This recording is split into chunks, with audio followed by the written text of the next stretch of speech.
Entitled Karen gets hurt because she doesn't listen. Okay, so I'm going back to work because it's finally opening back up after the virus, and that made me remember this story. Some of the moments of this are a little fuzzy as I was running on 3 hours of sleep that day. I work at a popular thrift store in Canada. When I was on maternity leave with my little one, I had to go into my store to buy some more baby clothing as he was just getting way too big for his younger clothing.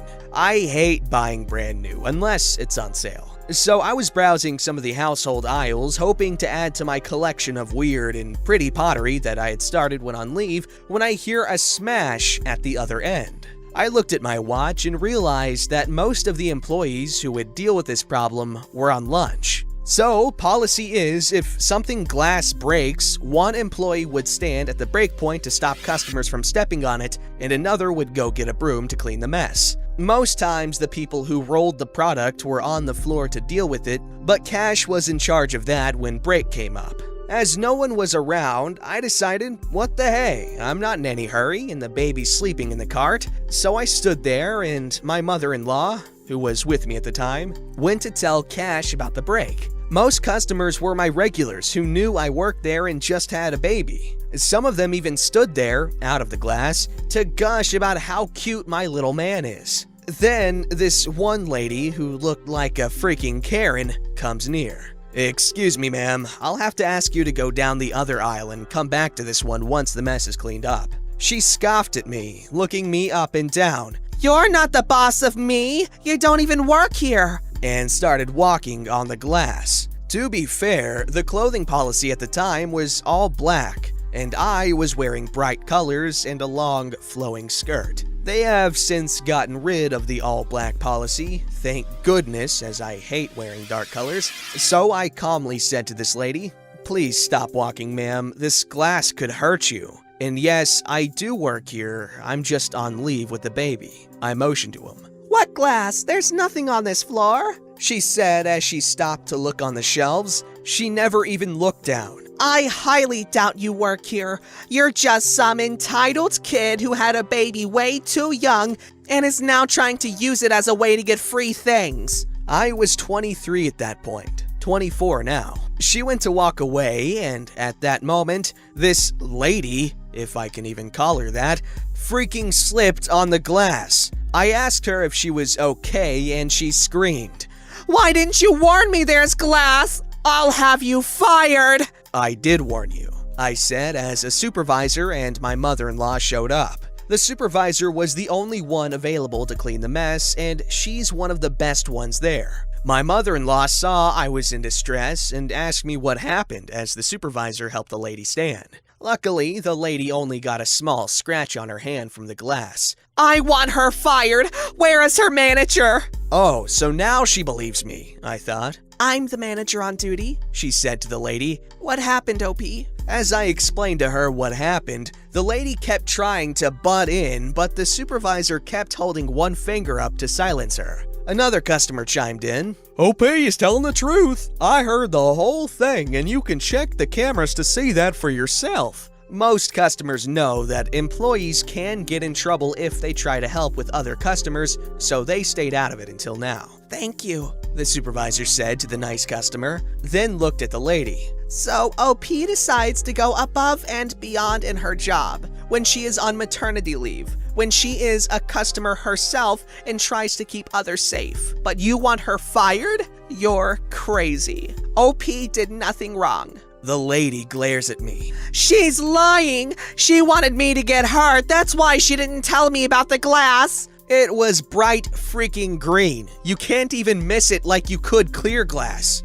"There's a witness, miss, and OP isn't the type to lie about these things." She then looked at me. "OP, go rest in the break room. Your mom can go with you too." She knew she was my mother-in-law, but always just called her my mom, as she'd come in every day to pick me up when I was pregnant. So from there, I thanked her and went to the break room where my coworkers fussed over the baby and got to take turns holding him as I rested and told them what happened. I don't know what happened to the lady, but I was given a $20 gift card as a thanks for going above and beyond, doing my job even when I was off. And it actually paid for most of my items after my discount. The lady probably left, as when I left the break room to continue shopping, she and the mess were nowhere to be seen. The funny part is, housewares are not even my section of the store, so it wasn't even my job to do it. I just didn't want to see anyone hurt, and we are all still trained to do it in case we are put into another area to help out.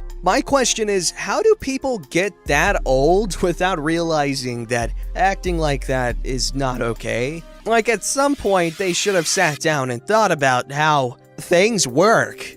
I don't know, it's just baffling. Like, she freaking could have died there, honestly. I mean, it was unlikely that she would have died, but she could have. Alright, this story's called The Tale of the Entitled Self-Appointed Site Manager. I am an electrical engineer by profession and a project manager by occupation. During the middle phase of my career, I joined a company as the site manager for a power substation project in UAE.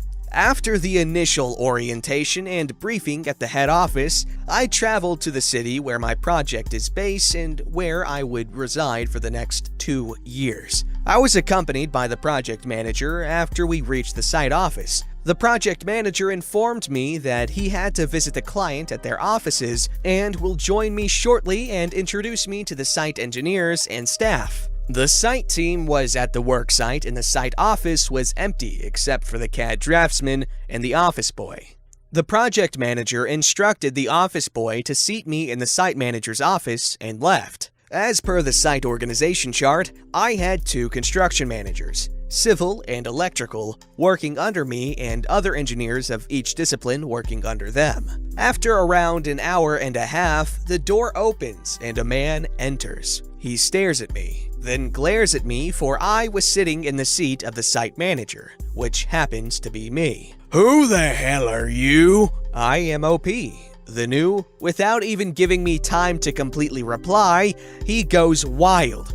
"Who gave you permission to come into my office without permission? Who do you think you are? Get the hell out of here!" I have worked in numerous projects and have handled similar folk before. This was the start of the project. Anyone who does not have the minimal courtesy and manners in talking with strangers is surely a loose cog in my system. I am a team player. I consider people with such a mentality as detrimental to the health of the team. So I had decided what course of action I would be taking, then and there. I didn't reply. I stood up, left the room. I went into the site engineer's office room. There were a few engineers who had returned from the site. I introduced myself as the new site manager and all of them stood up, with respect. I asked them to be at ease and inquired about the guy who said that the site manager's office was his. It turns out that he was the civil construction manager, and though he had his own office at the site office building, he had sort of assumed that he should be the acting site manager and moved into the site manager's office. The engineers told me that he was a bully and would throw his weight around bossing everyone, even the electrical construction manager, and was a royal pain in the ass. The head office had received numerous complaints from the site engineering team, staff, client, and the subcontractors, and he was just one write-up away from being terminated, and he simply didn't seem to care, with some sort of invincibility attitude. The project manager returns by this time. I see him and inform him that I want a private meeting with him before I get officially introduced to everyone. I sit with him in the conference room and tell him everything. I inform him that if this particular individual will be on site, it would be detrimental to my functioning and for the company too, and I recommended his removal and request to replace him with another civil construction manager. The project manager concurs, saying that he was just waiting for the guy to bite the bullet, and now that he has to go. He apologizes to me and asks the office boy to request the entire engineering team and staff to assemble in the conference room. As everyone gathers, the civil construction manager walks in, looks at me sitting in the chair next to the project manager, and stops with his jaw a-hangin'. The project manager says, "Good morning, everyone. It is my pleasure to introduce you to your new site manager, Mr. OP. I expect you to extend him your full, cooperation and support to make this project a success. The civil construction manager is dumbfounded. He steals peeks at me. Later, the project manager takes me to my office. I call the office boy and instruct him to remove all the stuff that belongs to the civil construction manager and shift it all to his proper office room. Later, the door opens and my civil construction manager peeps in, inquiring, "May I come in, sir?" To which I reply, "No, you may not." To cut the story short, he was replaced with a fantastic civil construction manager who got on well with the team. The snob was delegated to an office job and terminated in 2 months' time. Edited to add the rest, later, this entitled guy joined another company doing projects for the same client. At the other site, he started shouting at a visitor to the site who turned out to be the chairman of the utility. The client, who, while passing through the city, had decided to visit the site unannounced. He was blacklisted and given an exit visa out of the UAE with a permanent ban. Guess he never learned his lesson. See, I'm a big fan of yelling and being loud and all that jazz. Like, I absolutely love yelling at people. But I don't like yelling out of anger. I like yelling positive things like, "You glorious bastard!" Because it just hypes everyone up, makes everyone feel good, and it's fun, because yelling is fun. However, this chumperoni and cheese, he likes to yell as a bully, which is not nice. Stop bullying, speak up. I don't know what I'm doing here. Alright, this story's called, "I'm Not a Student, I'm Actually a Nope, off to detention with you." Shout out to the people who were accused of being a student when they had already graduated. I've recently started out as a teacher, hit me up. I was 27 when I had my first teaching job. Did some other stuff before, and of course, as the newbie, not everyone working at that school knew me at the time. I look a bit younger than my age, and I usually wear a pair of jeans and a nice blouse or shirt. I was working there for a bit over a month when I was walking through the hallways of the school during class hours, picking up some paperwork and heading to the teacher's room as I had a free period. An older man, I guess in his 40s, stopped me, looking kinda angry. "Excuse me, young lady, where do you think you're going? Why aren't you in class?" I'm not actually a student, but I'm a... Like hell you are. I've seen you walking around with the older kids. Go to your class, immediately! Sir, I'm really not a student, but I'm actually a teacher. I'm new here, so you probably haven't seen me, but... Stop your lying! Go report to the office immediately! I will make sure your parents hear of this, and don't think I won't be looking for you in detention tomorrow! I go to the office, as I needed to go there anyway, to ask something, and because this guy was way taller than me and looking really angry. My colleagues in the office, "What happened to you?" I got sent here because I was outside during class hours. Also, could you call my parents because a man expects me in detention tomorrow? My colleagues basically died of laughter right there, and because there's usually more than one teacher keeping an eye out during detention, and thus I couldn't tell them who of the 2 males that were actually scheduled for detention the next day had given me detention. They actually sent me to detention the next day. You'll see in a bit why. I took some grading work with me. The unknown man who sent me to detention was looking smug as crap when he saw me sitting in detention. After a few minutes, one of my colleagues from the office came in and, in the most theatrical voice you can imagine, introduced me as their new colleague and, wasn't I a dear for coming into detention while busy grading papers in order to help them out with unruly students just roaming the hallways during class hours? You should have seen the guy's face. Priceless. For some reason, he never sat at my table during lunch. I love when I have a new teacher. Not new as in new for me, but like new as in new at teaching. I don't know, I have yet to have a young teacher who I didn't have a crush on. Teachers, man, they have like an unfair advantage when it comes to attractiveness. Automatic like plus 45 out of 10. Anyways, that's not really the point of the story. I really like these stories where the teachers get mistaken as students. I read another similar story about a person whose mom was a teacher and the gym teacher got mad at her because she looked really young. Anyway, stuff like that is funny because teachers think they're so smart with their fancy master degrees. Well, guess what, dummy? You thought a 27-year-old was a student. What a dummy.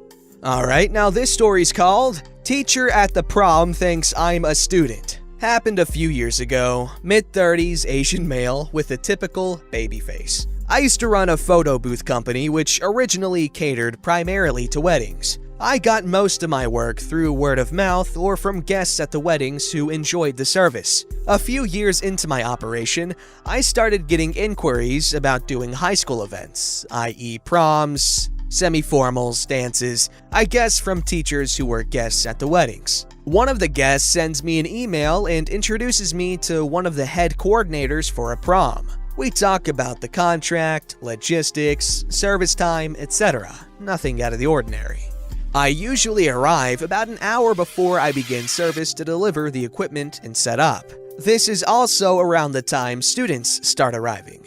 Now, most dances have fairly strict rules about coming in and out, but that only applies to the students. On one of my last trips for my car, one of the teachers stops me and says in a stern voice, "Students can't be coming in and out like that." With a deadpan face, I look him in the eye and say, "I'm the photographer." He says, "Oh," and lets me carry on as I bask in his embarrassment of mistaking a mid-30-year-old for a teenager. Not the first time this has happened at an event. But wait, there's more! After I had finished setting up my station, he comes over to strike up conversation about photography as he's a bit of a hobbyist. What kind of equipment do I use, blah blah blah. A few minutes into the conversation, I feel like I've met this person before.